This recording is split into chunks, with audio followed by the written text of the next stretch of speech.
¿Sabías que el 75% de las personas tenemos miedo a hablar en público?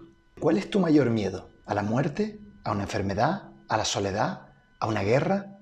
¿Es lo mismo miedo que temor? Pero antes de continuar, quiero decirte que yo no estoy en posesión de ninguna verdad. Y mi razón no tiene por qué coincidir con la tuya. Por tanto, no te creas nada de lo que te digo, a no ser que te resuene. La etimología de la palabra emoción viene de emovere, la energía que nos mueve. Como bien sabes, la energía del miedo nos permite atacar, huir o paralizarnos, pero también hacernos los muertos o someternos. ¿Y qué tienen en común todos estos miedos? Lo abordaremos. Antes, permítete viajar conmigo a volar. Te invito a que cierres los ojos y te imagines que hace un día perfecto, soleado, que estás en un avión a 10.000 metros de altura, mirando al mar. Es un vuelo tranquilo, apacible, estás a gusto, cuando de repente el avión entra en turbulencia y comienza a caer a plomo. El piloto acelera tratando de estabilizar el avión y remontar el vuelo, cuando escuchas una potente explosión y miras por la ventanilla para ver que un motor está ardiendo. La gente comienza a gritar, a llorar, a rezar, saltan las máscaras de oxígeno, todo el mundo está acelerado, gritando, llorando, rezando. ¿Qué haces? Pues dejar de imaginar. Esa es la diferencia entre el miedo y el temor. El miedo es la emoción que sientes ante una situación real, que es la que te permite la energía para huir, atacar o paralizarte. Sin embargo, el temor para lo único que sirve es para paralizarnos. El temor es imaginar un futuro, ya sea cercano o lejano en el tiempo, y que va a salir fatal. Y esto es lo que tienen en común todos esos miedos de los que hablamos y la inmensa mayoría de los miedos, que son temores, como el miedo a la muerte, a una enfermedad, a la soledad, a hablar en público, guerras, virus. Por lo tanto, el temor es una cárcel mental cuya energía no nos sirve para movilizarnos, sino para paralizarnos. ¿Y por qué sentimos temor?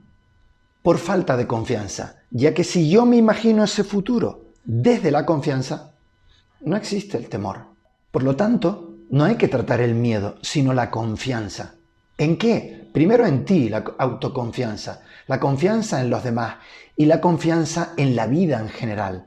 Vamos, una posición existencial provida. Como dice mi amigo Rafa Calvet, ¿para qué esperar lo peor pudiendo esperar lo mejor y gestionar lo que venga? Confiando que sabré y podré gestionarlo. Los expertos hablan entre 6 y 8 emociones básicas y 3 ácidas.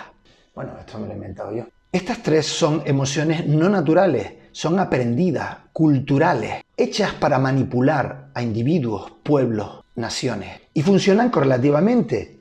Primero una, luego la otra y luego la tercera. La primera ya hemos hablado, que es el temor, que lo único que hace es paralizarnos para no actuar. Si lo piensas, de niño no sentíamos temor, todo lo más prudencia ante la altura, aunque no todos. Recuerdo una vez en una barbacoa en casa con varios psicólogos, mi hijo estaba en una mesa gateando y cuando se acercó al borde de la mesa, los psicólogos me dijeron: no te preocupes, de forma natural se echará atrás porque siente miedo. Para nada, mi hijo se dio la vuelta y se tiró directamente y tenía meses. Este temor es un temor inculcado. Tú en la naturaleza no verás animales no sé si atacar, no sé si comer porque igual me ataca algún predador. No existe el temor. Existe el miedo cuando es real, cuando ya lo están atacando. Así que nos lo inculcan. No subas al árbol, cuidado con ese muro, te vas a caer, cuidado que te vas a matar, te puedes quemar, te puedes cortar. Desde nuestros padres, tutores, profesores, hasta los gobernantes. En la naturaleza, los animales, después de un ataque de un predador, si escapan, siguen pastando tranquilamente. No se quedan pensando: Dios, ¿habrá otro león por aquí? ¿Y si me hubiera pillado? Quizás estés pensando: pero gracias al temor evitamos los accidentes. No, gracias a la prudencia, que nos permite calibrar los posibles riesgos. El temor actúa antes o durante la acción. Pero si superas el temor, viene el segundo cortafuegos, manipulador, que también funciona antes y durante la acción, que es la vergüenza. Otra emoción que no existe en la naturaleza, No hay animales que vayan pensando, ay Dios, que voy desnudo, me están viendo. O, ay, estoy aquí copulando y me pueden ver. Y digo que es cultural porque, por ejemplo, en el mundo anglosajón no se ve tanto. Es decir, puedes ver incluso hasta presidentes cantando sin tener ningún tipo de pudor. O incluso en cualquier playa de España puedes ver extranjeros con cholas, calcetines y unos colores imposibles de combinar. Entre este primer cortafuego y el segundo, es decir, entre el temor y la vergüenza, hay un punto que se tocan, que es el de la timidez, que no es otra cosa que temor a la vergüenza. Y si superas el temor, la timidez y la vergüenza, viene el tercero ya para rematarlo. Es decir, cuando te has atrevido a hacer la acción, viene el tercero, que es la culpa, inculcada en algunas culturas como la judeocristiana. Por mi culpa, por mi gran culpa o por tu culpa. Ahora te estarás preguntando, ¿y qué hago yo con todo esto? Yo, en cuanto lo supe, lo primero que hice fue trabajar la confianza, la timidez y el perdón a mí mismo. Claro que no es fácil, pero si no tienes problemas mentales ni minusvalía y estás capacitado o capacitada, ¿para qué quieres lo más fácil para ti? ¿Por qué no verlo como un reto? La pregunta ¿es posible? Si la respuesta es sí, entonces ¿para qué detenerse analizando el grado de dificultad? Y la segunda pregunta es, ¿te lo mereces?